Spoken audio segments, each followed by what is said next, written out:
우리 옆에 분들 한번 인사하실까요? 반갑습니다. 사랑합니다. 네. 목사님이 광고를 잘 안 하시는데 광고 몇 가지만 하고 말씀을 나누도록 하겠습니다. 제가 대신해서 광고를 해야죠. 먼저 이제 노예 연합 수련회가 광고에 주부에 나와 있는 것처럼 노예 연합 수련회가 8월 30일, 31일 금요일, 토요일인데 약 이틀간 이렇게 진행이 됩니다. 우리 노예에서 진행을 하는 거기 때문에 노예에 속한 지교회들에 속한 우리 성도들이 함께 모입니다. 장년들이요. 그러니까 많이들 신청해 주시고 같이 함께 하셨으면 좋겠습니다. 우리 노예에 속한 교회들은 다 하나의 교회잖아요. 또 넓게는 주님의 몸된 교회가 우주적으로 또 하나된 하나의 교회입니다. 그러한 목적을 가지고 진행을 하는 거니까 함께 다들 참여해 주셨으면 좋겠고요. 그리고 오늘 주보 요약본이 지난주의 말씀이 아니죠. 한참 전의 말씀입니다. 요한복음 17장의 말씀인데 샘 모임이랑 또 저기 샘터 교제랑 또 수요 예배 순서지랑 이런 것들 목사님이 다 준비해 놓고 가셨어요. 그리고 요약본까지. 근데 이 요약본은 이제 샘 모임 그때 못했던 아마 샘 모임 내용인 것 같은데 그것을과 이제 같이 맞춰서 요약본이 4주 동안 나갈 겁니다. 4주인가요? 5주인가요? 하여튼 그렇게 나갈 겁니다. 그러니까 이상하게 생각하지 마시라고 말씀드리고, 그리고 한 가지만 더 말씀을 드리면 우리 교회 청소를 이제 돌아가면서 이렇게 하잖아요. 강력하게 말씀을 못 드리겠는데 그걸 좀 해주셨으면 합니다.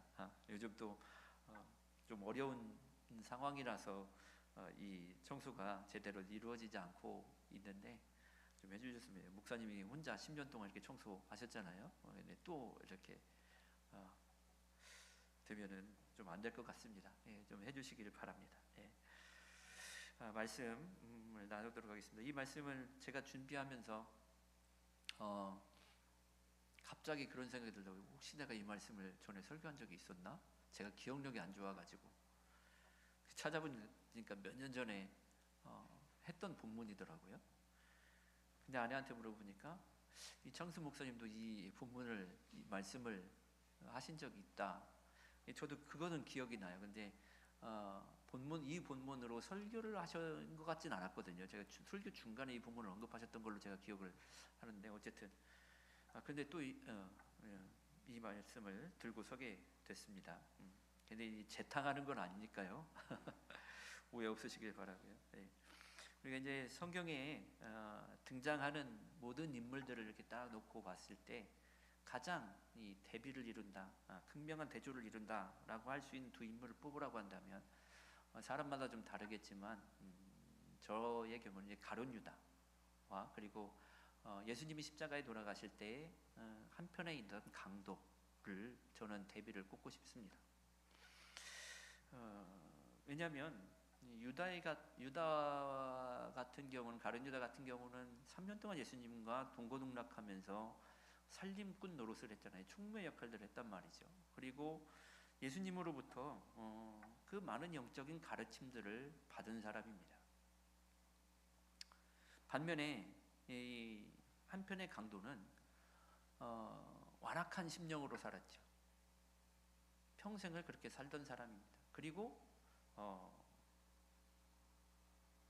범죄함 때문에 십자가에 달려 죽게 되죠.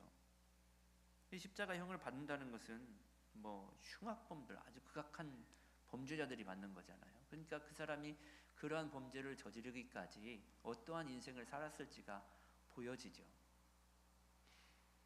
근데 그 사람은 유다는 그렇게 예수님과 3년 동안 영적인 가르침을 받으면서 동고동락했는데 그 결말이 어떻습니까? 스스로 목매달아 자살하고 그리고 영원한 저주를 받게 되잖아요. 지옥에 들어가게 되는 거죠. 예수님께서 그를 향해서 차라리 나지 아니하였더라면 자기에게 좋을 뻔하였다, 이런 말씀까지 하시는 사람이 되었습니다. 근데 반면에 한편 강도는 그렇게 평생을 그렇게 살다가 범죄자로 살다가 죽기 직전에 예수님을 믿고 회개하고 낙원에 이르게 됩니다. 이 얼마나 대비되는 모습입니까? 이 사람들의 살아온 삶의 걸음들을 보면서 그 결과를 본다면 참 부당하다라는 생각이 들죠.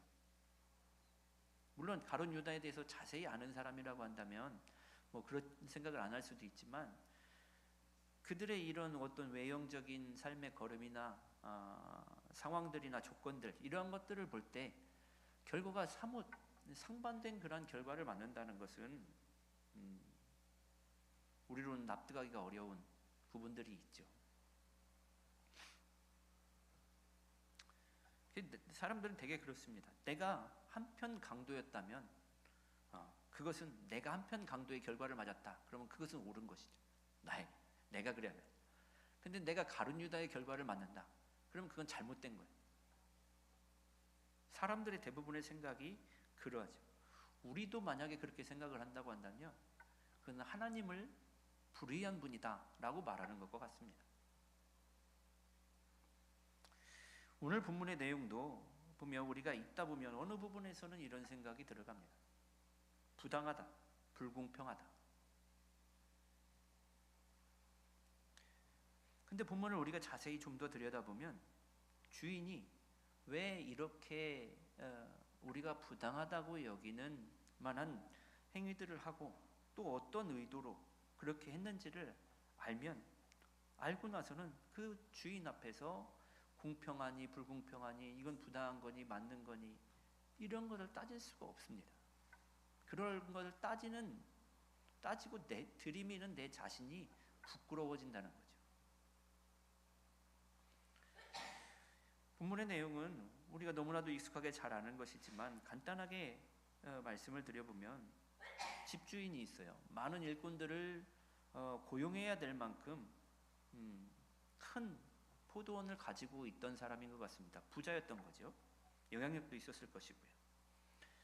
그리고 당시 이제 수확기가 되면 빨리 수확을 거둬야 됩니다. 왜냐하면 수확기가 끝나면 바로 이어서 우기가 시작되기 때문에 단기간에 많은 일꾼들을 투입을 해서 수확을 해야 되는 거죠. 주인은 일꾼들을 보용하러 이른 아침에 나갑니다. 새벽. 이때가 보통 이제 6시쯤에 시작이 되니까 이른 아침이라고 하면 6시로 보는 것이 맞습니다. 근데 그때 나가서 일꾼을 한 데나리온씩 주겠다고 약속을 하고 일꾼을 포도원에 들여보냅니다. 고용을 하죠.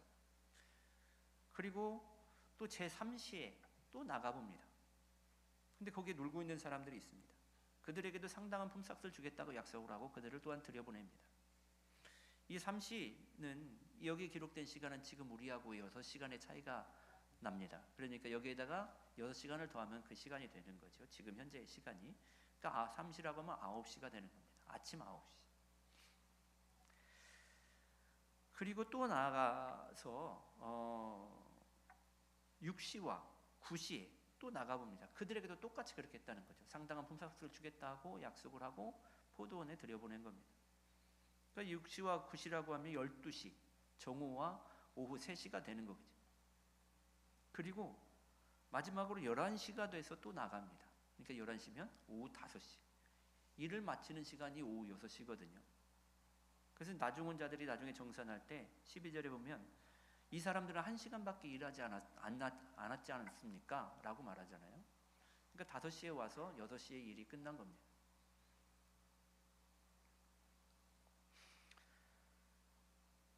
근데 그 11시에 나가보니까 오후 5시에 나가보니까 거기에 또 놀고 있는 사람들이 있어요.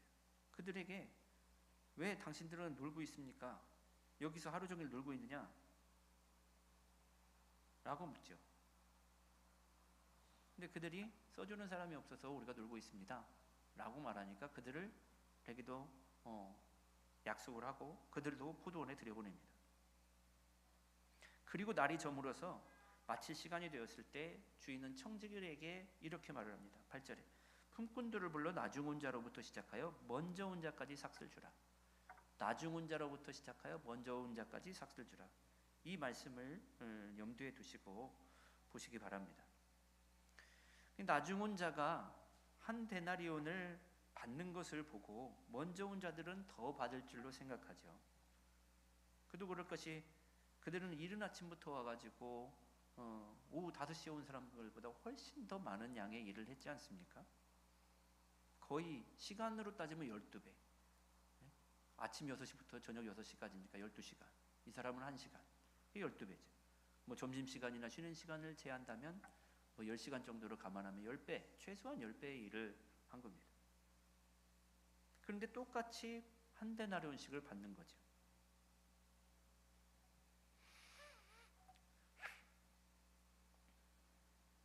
그러니까 품꾼들이 주인에게 이 처사가 공정하지 못하다, 불공평하다 라면서 원망을 하는 겁니다. 우리가 이 내용의 뒷부분을 모른 채 여기까지만 읽는다고 하면 많은 사람들이 이 이른 아침에 온 품꾼과 같은 생각을 할 것입니다. 불공평하다. 그런데 사실 알고 보면 이 한 데나리온도 굉장히 후하게 쳐준 품삯이거든요. 이들은 일용직 노동자들이잖아요. 지금으로 말하면 일용직 품꾼들인데, 근데 당시에 이 청지기 같은 사람들, 여기에서 말하는 청지기, 정식으로 고용되어 있는 하인들 말이죠. 그들이 한 데나리온을 받아요. 그리고 일용직들은 그보다 훨씬 못 받습니다.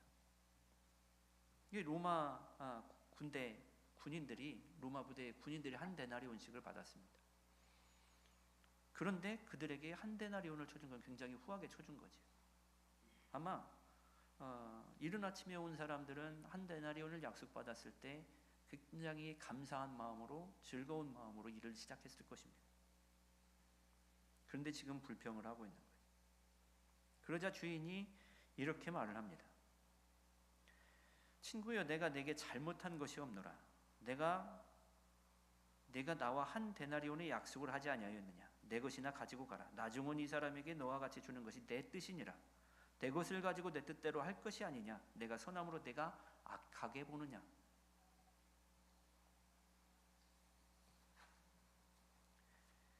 주님은 왜 이런 비유를 지금 하고 계실까요? 이 비유를 통해서 무엇을 말씀하고자 하시는 것일까요? 그 답의 힌트는 본문의 앞뒤로 이 본문을 감싸고 있는 구절에서 찾을 수가 있습니다. 16절에 보면 마지막 절이요. 이와 같이 나중된 자로서 먼저 되고 먼저 된 자로서 나중되리라. 아까 주님께서 하신 말씀이죠. 염두에 두라고 제가 말씀드린 말씀. 근데 또 이 본문의 앞부분에 보면 19장 30절에 보면 그러나 먼저 된 자로서 나중되고 나중된 자로서 먼저 될 자가 많으니라. 이렇게 말씀을 하십니다. 앞뒤로 똑같은 내용의 말씀이 감싸고 있죠. 단지 이 접속사, 이것이 이제 그러나와 이와 같이가 다르죠. 그리고 먼저 된 자와 나중된 자가 순서만 바뀌어 있습니다. 그 차이 외에는 같은 말씀이, 같은 의미의 말씀입니다. 이 비유는 사실 베드로의 질문으로부터 시작이 됩니다. 19장 27절에 보면 이에 베드로가 대답하여 이르되 보소서 우리가 모든 것을 버리고 주를 따라 싸운데 그런즉 우리가 무엇을 얻으리이까? 이렇게 묻습니다. 천국에서는 우리가 모든 것을 버리고 주님을 따랐으니까 우리에겐 좀 더 특별한 상이 있겠지요? 라고 묻는 거죠. 우리가 헌신하고 희생한 것에 대한 더 큰 보상이 있겠지요? 라고 묻는 겁니다.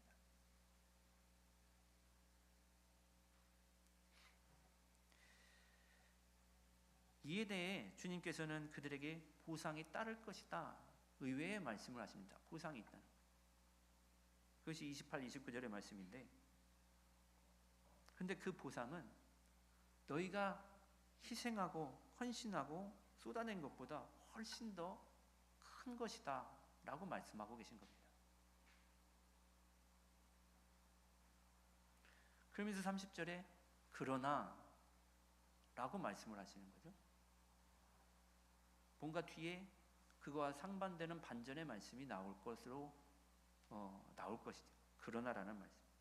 먼저 된 자로서, 그러면서 그러나 먼저 된 자로서 나중되고 나중된 자로서 먼저 될 자가 많다라고 말씀하시는 겁니다.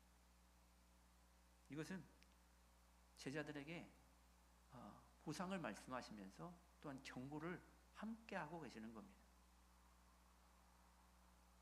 그래, 너희가 나를 믿고 따랐으니까 너에게 그에 대한 보상이 주어질 거야. 그러나 그 은혜, 그것은 은혜야. 내가 베푼 은혜야. 그것을 당연한 것으로 생각하면 안 되는 거야. 이 말씀을 하시는 거예요.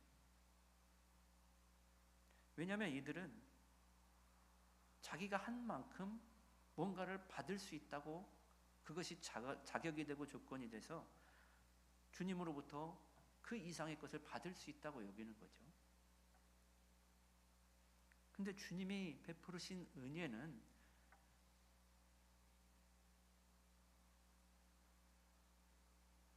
그들이 헌신하고 수고한 것보다 훨씬 더 능가하는 것들로 베푸시는 겁니다. 근데 그것을 은혜로 받지 못하는 거죠. 그러면서 계속해서 자신들의 자격을 내세우면서 요구를 하는 거죠, 주님께. 이 30절이 어떤 의미인지 이것을 이제 비유로 말씀하고 계신 겁니다. 그리고 마지막 16절에는 그래서 이와 같이 라고 말씀하시는 거예요. 이와 같이. 이 비유의 내용과 같이 나중된 자로서 먼저 되고 먼저 된 자로서 나중될 자가 나중된다. 근데 제자들이 이렇게 은혜를 지금 현재는 주님의 은혜를 당연한 것으로 여기고 있는 거죠. 자신들이 받을 걸 받는다고 여기는 거예요. 왜 그런 말을 하느냐? 주님을 모르기 때문입니다. 아직은 주님을 제대로 모르고 있는 거죠. 지금 이들은 이른 아침에 온 품꾼과 같은 생각을 가지고 있는 거죠. 자신들은 오후 5시에 온 사람들보다, 일꾼들보다 훨씬 더 많은 일을 했으니 당연히 더 많은 보상을 받아야 된다라는 겁니다. 제자들의 생각이 이른 아침에 온 품꾼들의 생각과 똑같은 거죠.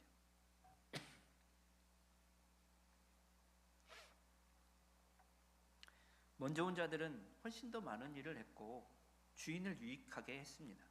그건 부정할 수 없는 사실이죠. 나중 온 자들은 거의 일도 하지 않았어요. 그런데 정사는 누가 먼저 받습니까? 나중 온 자로부터 시작하여 먼저 온 자까지 삭슬 주라.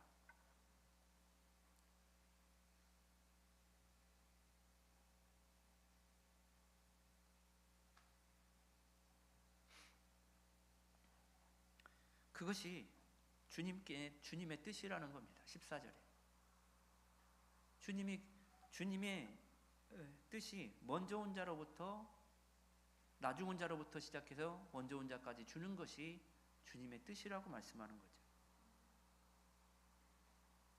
더 많이 일했다고 하늘의 상급이 큰 것이 아니라는 겁니다. 똑같이 보상을 받는다는 것이죠. 그 보상이 무엇입니까? 주님입니다. 생명이고 영생입니다.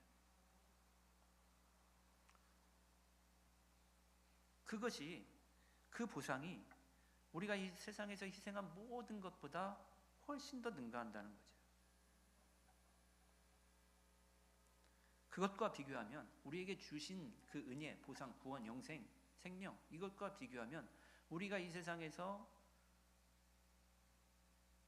헌신한 것, 오후 5시에 온 사람이나 아침 오전 6시, 새벽에 이어 새벽 6시에 온 사람이나 일한 것이 이것과 비교하면 차이가 없어요. 도토리 키재기인 거죠. 이재용 회장이 자신의 모든 재산을 들여서 주님께 헌신을 했어요? 제가 가진 것을 다 들여서 주님께 헌신을 했어요. 가진 게 있는지는 모르겠지만요. 그런데 그것이 주님 앞에서는 주님이 우리에게 주신 거에 비교할 수가 없는 거예요.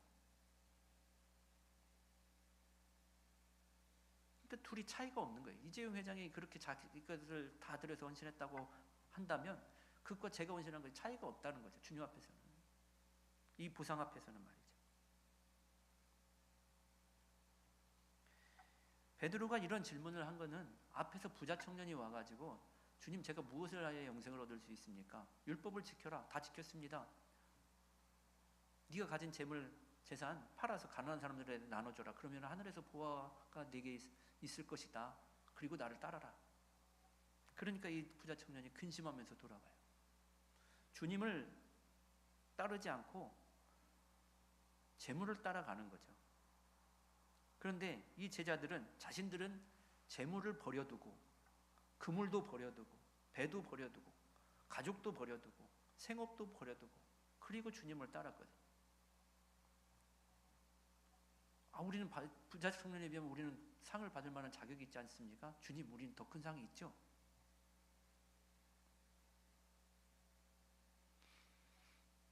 그거에 대해서 주님이 말씀하시는 거죠. 천국은 먼저 믿었다고 해서 헌신 많이 했다고 해서 희생 많이 하고 많은 공을 세우고 기도 많이 하고 성경 많이 보고 예배에 빠지지 않고 그런 자격들을 갖췄다고 그래서 주어지는 것이 아니라는 겁니다. 먼저 온 자나 나중 온 자나 똑같이 한 데나리온을 받는 겁니다. 차등이 없다는 거죠. 제자들의 생각이 이른 아침에 온 일꾼들의 생각이고 이 생각이 바리새인들의 생각입니다. 바리새인이 기도할 때 어떻게 합니까? 서서 따로 기도하죠. 세리와 죄인들과 같이 아주 겸상하지 않습니다. 따로 기도하면서 이르되 하나님이여, 나는 다른 사람들 곧 토색, 불의, 간음을 하는 자들과 같지 아니하고 이 세리와도 같지 아니함을 감사하나이다. 그 말이 무엇입니까? 자기는 세리보다 천국에 더 가깝다는 거예요. 불의한 자들보다 더 보상을 받을 자격이 있다는 거죠. 바리새인들하고 같은 생각입니다. 그런데 포도원 주인은 똑같이 생명을 줍니다. 이들이 그런데도 불만을 토로하는 것은 주인을 모르기 때문이에요. 주인의 마음을 모르기 때문입니다. 주인이 어떤 마음으로 어떤 의도로 이런 행동을 하고 있는지를 전혀 모르고 있는 거예요. 1절을 보십시오.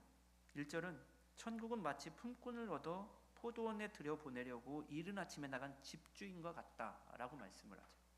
천국은 이 포도원 집주인과 같다는 겁니다.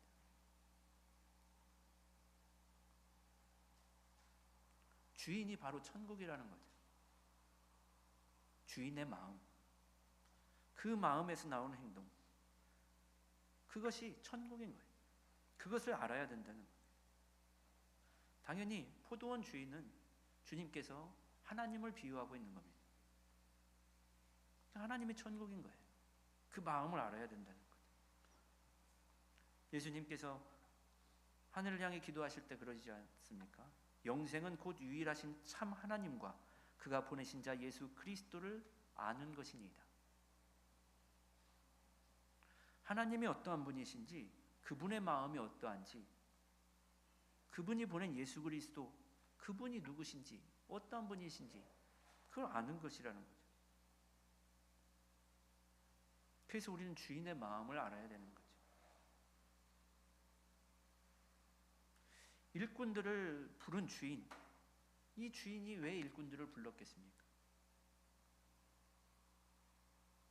수확기라 포도밭이 넓어서 많은 일꾼들이 필요하기 때문에 일을 시키기 위해 불렀을까요? 이 포도원 주인을 우리가 주목해 봐야 되죠. 그는 일꾼들을 포도원에 들여보내기 위해 이른 아침에 나갔다고 기록을 하고 있죠. 그리고 또 나갑니다. 그리고 또 나가요. 또 나가고 또 나갑니다. 1시간밖에 일이 끝날 시간이 1시간밖에 안 남았는데 또 나가요. 일 시키려고 그 돈을 주고 데려왔겠습니까?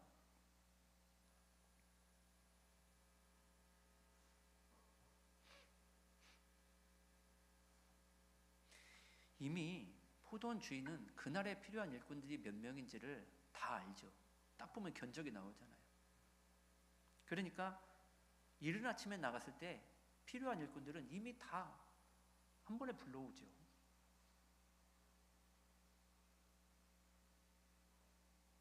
그런데 또 나간다는 것은 일을 시킬 목적으로 나가는 게 아니죠.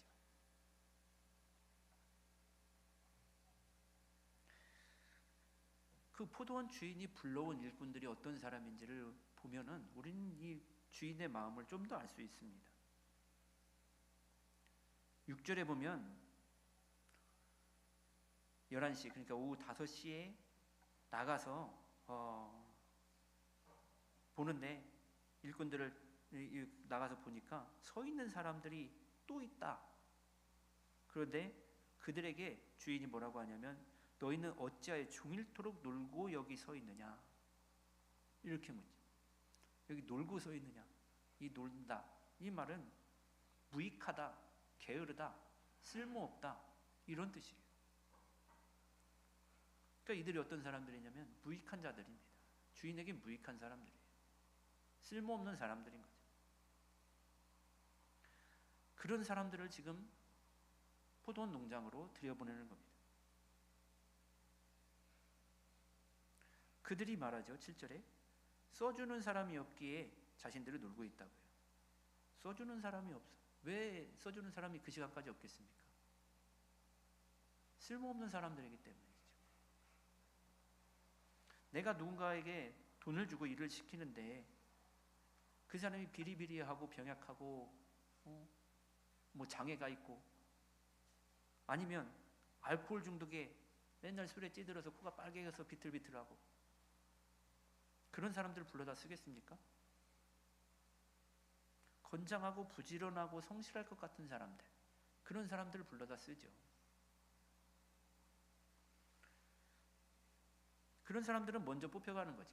그러니까 늦으면 늦게 남아있으면 남아있는 사람일수록 신통치 않은 사람들이 남아있는 거죠.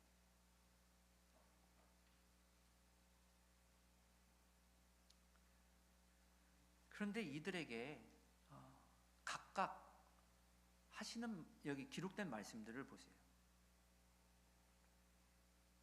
이른 아침에 데려온 품꾼들에게 뭐라고 하냐면 2절에 포도원에 들여보내려고 그들을 데려왔다고 말씀을 하고 있죠. 3시에 나간 사람들에게도 그들에게 너희도 포도원에 들어가라, 이렇게 말씀을 하고 있죠. 6시와 9시도 그와 같다라고 말씀을 하고 있습니다. 제 11시에도 그들을 불러서 품꾼들에게 너희 왜 놀고 있느냐, 써주는 사람이 없습니다. 너희도 7절에 보면 포도원에 들어가라, 이렇게 말씀해요. 너희 일로 와서 일해 라고 말하지 않는다는 거죠. 포도원에 들여보내기 위해서 부르는 거예요. 그러니까 주인이 그들을 부르는 목적은, 일꾼을 부르는 목적은 일을 시키기 위한 목적이 아니라는 거죠.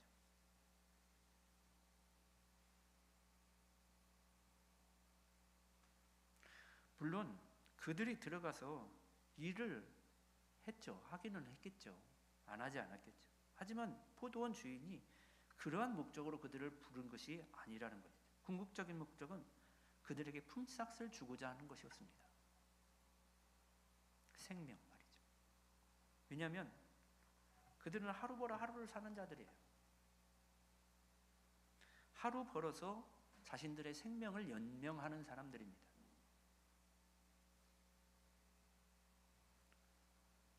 우리나라만 봐도 알지만 당시 그런 시대에 사람들이 얼마나 가난하게 살았는지.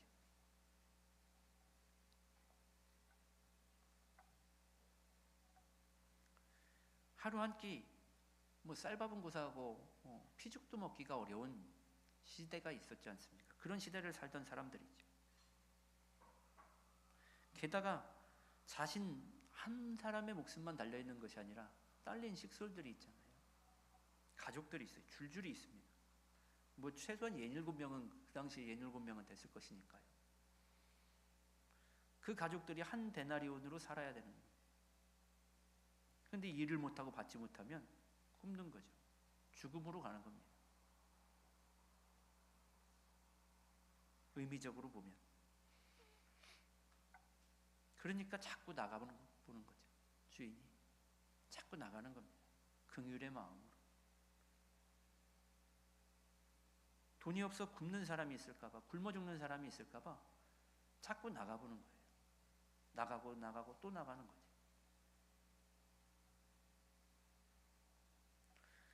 주인의 마음이 그런데 이른 아침에 부른 사람들은 그 사람들은 어떤 사람이었을까요?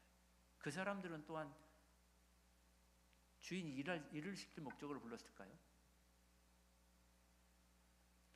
주인이 아마 그러한 목적이었다면 이른 아침에 불러온 자들도 신체 건강하고 성실한 사람들은 아니었을 것입니다.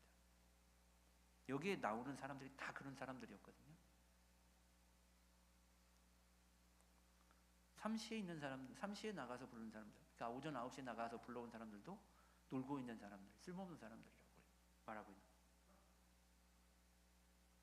주님이 그러시잖아요. 나의 멍에를 메라. 나의 멍에는 쉽고 가볍다.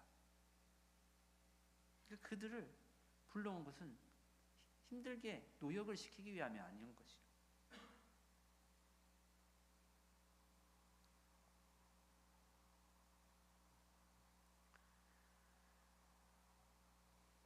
그들에게 한 데나리온, 즉 생명을 주었습니다.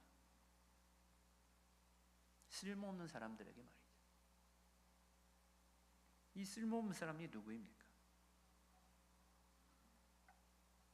이른 아침에 온 사람만이 아니라 여기에 있는 모든 사람이에요. 베드로와 제자들입니다. 부자 청년이죠. 바리새인들이고 그리고 우리들입니다. 우리가 주님에게 왜 쓸모가 없습니까? 죄인들이기 때문이죠. 복음, 예수님의 십자가는 우리의 모든 것이 죄악되다고 말씀을 합니다. 그것도 우리가 생각하는 것보다 내 죄에 대해서, 자신의 죄에 대해서 생각하는 것보다 훨씬 더 심각한 죄악이 가진 자들이다 라고 말하고 있죠. 우리의 죄가 얼마나 악하고 많으면 예수님이 십자가에서 그 고난을 받으시면서 벌을 받으시면서 죽으셔야 했겠습니까? 우리의 죄가 얼마나 크고 악하면 하나님이 그 사랑하시는 하나밖에 없는 아들을 버리실 정도였습니까?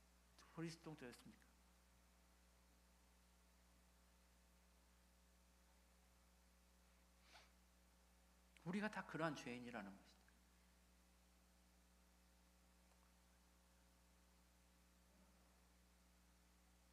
수요일 문답 13문에는 죄에 대해서 이렇게 정의를 합니다. 죄란 하나님의 율법을 조금이라도 부족하게 지키거나 그 법을 어기는 것이다. 하나님의 거룩함, 하나님의 의로우심에 벗어나도 안 되고 모자라도 안 되는 거예요.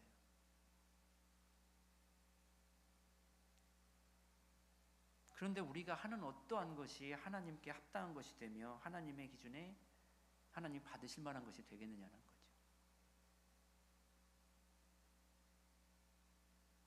우리는 나보다 못난 사람이 더 대우받고, 서울대 나온 사람이 이름 모를 고등학교 중퇴한 사람, 그 사람이 더 많은 보수를 받으면 못 견뎌야 합니다.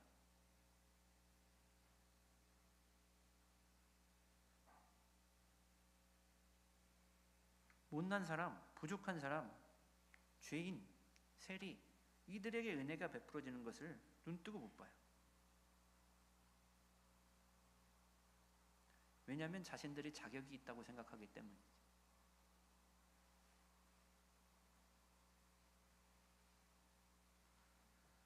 우리는 그러한 죄악을 가진 자들이라는 것이죠.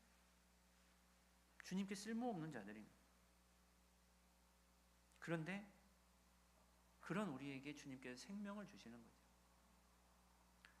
복음은 그렇게 형편없고 죄악된 우리들에게 주님께서 너무도 다할 수 없는 사랑으로 사랑하신다고 말씀을 합니다.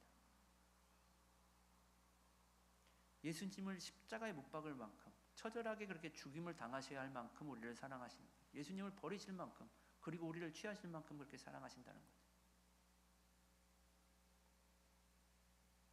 주님의 마음이 그렇다는 거예요.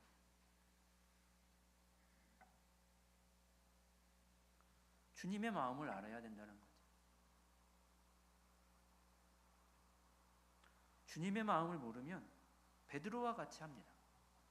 우리가 더 상을 받겠죠. 우리가 구하는 것이 주님 이거 맨날 이거 주세요, 이거 주세요. 왜 나한테 이러십니까?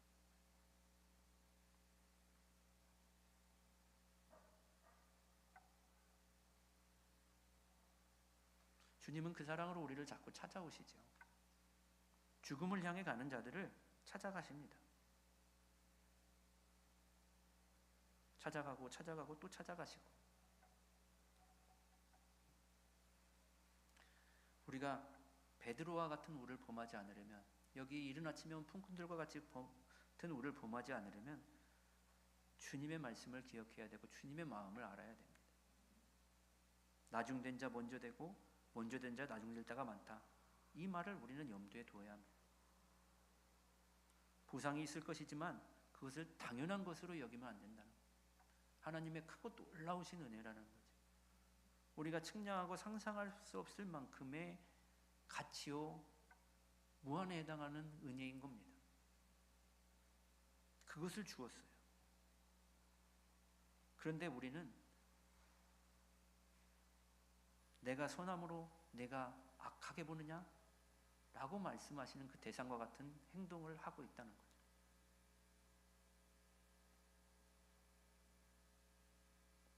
하나님을 몰라도 너무 모르기 때문입니다. 하나님이 어떠한 마음으로 그러한 은혜를 베푸시는지, 이른 아침에 온 일꾼들이 천국을 소유하고 있습니까? 교회에는 많은 사람들이 와 있죠. 각양의 사람들이 있습니다. 이른 아침에 온 사람과 같은 사람도 있고 오후 5시에 온 사람과 같은 사람도 있습니다.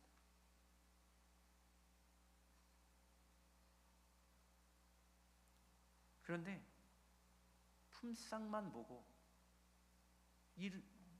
오후 5시에 온 사람만 보고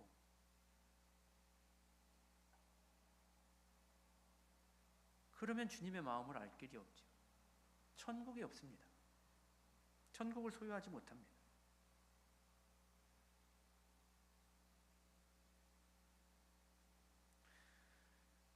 맨날 주님을 사랑하게 해달라고. 사랑도 우리가 주님을 어떻게 사랑해요? 주님의 사랑을 모르는데. 그러니까 주님을 사랑하게 해달라고 기도하고, 또 이웃을 사랑하라 하시니까 이웃을 사랑하게 해달라고 기도하고, 그러면서 주님은 보지 않고 주님의 마음은 헤아리려고 하지 않고 주님께 집중하지 않고,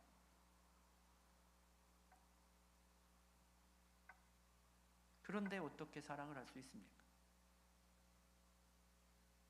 지식으로는 주님은 무한한 사랑을 가지고 계시다 알지요. 근데 머리에만 머물러 있잖아요. 그 지식이 우리를 움직여서 사랑이라는 행동으로 나타나도록 하려면 우리의 마음이 또한 움직여야 되죠.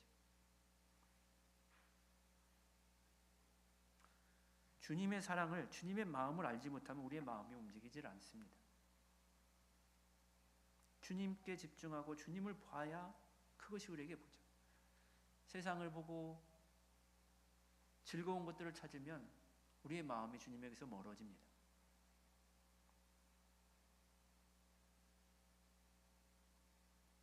그런 주님을 향한 사랑이 없는 마음으로 우리가 무엇을 섬기고 봉사하고 행하는 것들, 그거는 그냥 껍데기에 불과한 거죠. 그 노력이 잘못됐다는 것이 아니라 그건 껍데기에 불과하다는 거예요.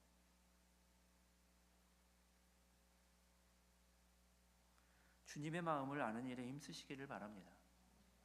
우리가 행한 것으로 더 큰 보상을 받고 상급을 받을 수가 없습니다. 그건 주님의 뜻이 아닙니다. 내 것을 가지고 내 뜻대로 하는 것이 주님의 뜻입니다. 먼저 온 자나 나중 온 자나 이렇게 주는 것이 주님의 뜻입니다. 같이 말이죠. 우리는 그 주님의 마음에 집중을 해야 되죠. 주님의 마음을 헤아려야 합니다. 그로 말미암아서 하나님을 향한 사랑을 더 키우고 하나님의 명령처럼 이웃을 향한 사랑도 우리가 더 키워가는 우리 모두가 되시기를 주님의 이름으로 축원합니다. 하나님 아버지,